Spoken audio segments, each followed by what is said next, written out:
So I'd like to discuss one last thing when it comes to enforcing laws before I leave you. There's an important conversation occurring in this country about whether we want to be a country of laws or whether we want to be a country without borders. It is one of the reasons the American people elected President Donald Trump, and that was to end the lawlessness at our southern border. It's within our grasp. We can do it. Importantly, some years ago, it was decided to arrest some people who had crossed the border illegally, but anyone that brought a child with them would be given effective immunity from prosecution and would not be prosecuted. Word got out about this loophole, and the results were predictable. The number of aliens illegally crossing with children went from 14,000 to 75,000 in just 4 years, a 5-fold increase. This cannot continue. These children are not entering at ports of entry, but in dangerous places, in deserts, and crossing our fences and attempting to escape law enforcement officers. We do not want to separate children from their parents. We do not want adults to bring children into this country unlawfully either, placing those children at risk.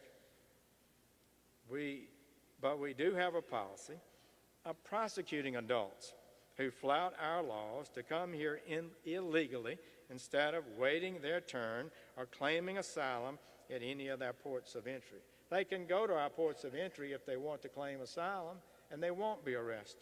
We cannot and will not encourage people to bring their children or other children to the country unlawfully by giving them immunity in the process. Why wouldn't you bring children with you if you know you would be released and not prosecuted?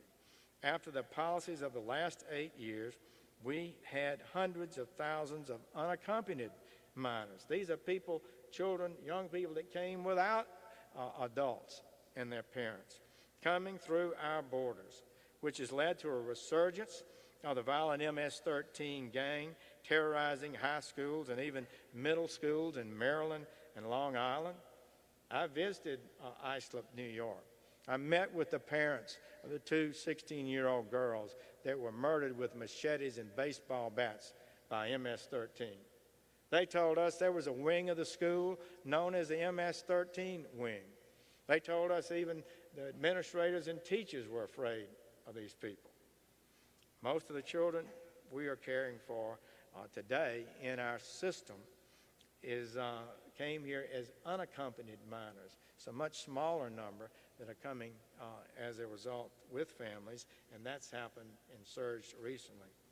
In total, now when a child is brought here in that fashion or parents are prosecuted, the children are turned over within hours to the Department of Health and Human Services.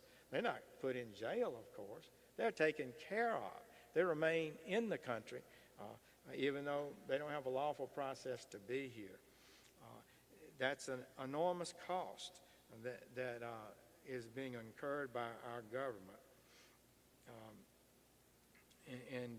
Because we sent a message, a bad message, to those crossing illegally, if you bring children, you can avoid prosecution and deportation.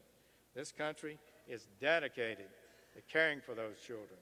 You saw Kirsten just a few moments ago, and they are committed at Homeland Security, and within 72 hours, those children have to be at the Department of Health and Human Services. And the Secretary has made clear that they are working hard to always take care of them properly. So let's remember, we have a generous, lawful system that admits over 1 million people a year to permanent legal status in America. But when we ignore our laws at the border, we obviously encourage hundreds of thousands of people a year to likewise ignore our laws and illegally enter our country, creating an enormous burden on our law enforcement, on our schools, our hospitals, and our social programs. President Trump has said this lawlessness cannot continue. We do not want to separate parents from their children. You can be sure of that. If we build a wall, we pass some legislation, we close some loopholes, we won't face these terrible choices. The numbers will end. We will have a system where those who need to apply for asylum can do so, and those who want to come to this country will apply to enter lawfully. The American people are generous who want our laws enforced.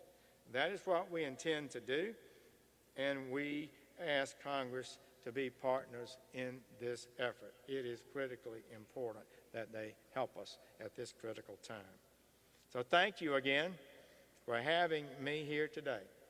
Thank you from the bottom of my heart to all of you for this fabulous award. He looks like a pretty tough person, man, Jonathan. Good sheriff indeed. And that'll be something I will always cherish. My family will cherish, and I will never forget you for it. Our partnership is deep and strong. It's historic. We want it to get even better in the years to come.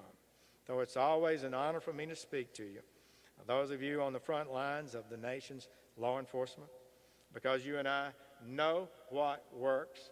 We've studied this. We've seen it in reality and in the academic world. We've reduced crime in America before. We intend to reduce it again. And in this joint effort, you can be sure about this. We have your back. You have our thanks. Thank you all, and God bless.